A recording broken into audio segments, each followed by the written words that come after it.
Hey, this is Nathan Walldorf. I'm coming to you today with how to invest in real estate. So my wife and I have been investing in real estate since about 2013, and I've helped folks invest in real estate that's still making money since 2005. So today I'm just going to give you my quick tips on how to invest in real estate and how to get started. Investing in real estate is all about the numbers. So if you're buying a property to rent it, some people call it fix and hold or buy and hold, then you have to make sure that your monthly rent's going to be more than your monthly expenses to hold the property.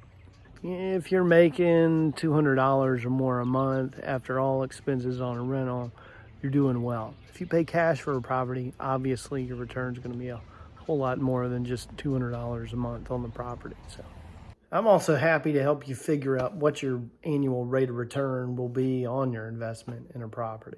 If you're buying a property to remodel and resell or to fix and flip, you have to be able to fix the property and sell it for more money than what you're going to have in it in the end all after the remodel and everything. So a few things you want to consider is your commission, obviously cost to remodel, the cost of the work. This is a pretty big remodel, so this probably ain't going to be where you'd start.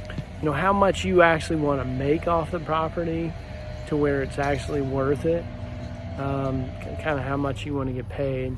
The cost of insuring the property on a property where it has to sit vacant for a while, that's a different type of insurance. So you're going to want to have the right insurance for that. It costs a little bit more. All your closing costs. So make sure that you're actually going to have profit in it is kind of your second tip. So another thing to consider is if you want a multifamily property or a single family property. This is multifamily property. So the nice thing about them is that if you got one side vacant, the other one's still making money. You really are going to make your money on a multifamily off your rent and not so much on the appreciation.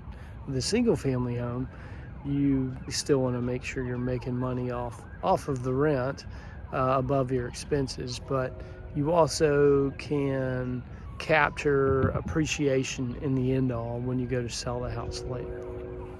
So when you buy a home to rent, the less money you've got in it, the more profitable you're going to be, or the higher return you're going to have when you rent the property. But you also have to think about where your property is. So, where your property is may impact the quality of tenant that you get. You want the kind of tenant that is going to take care of your property, not destroy it, and who's actually going to pay your rent. So you got to think about these things as well when you're buying a rental property.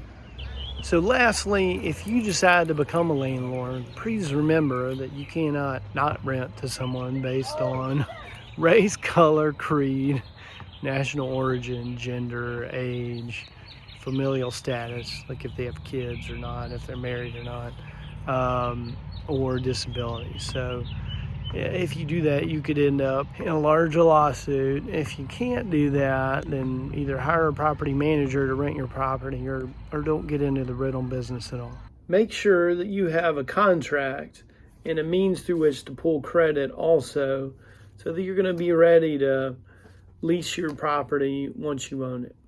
So I hope these tips helped you figure out if becoming a real estate investor is what you want to do.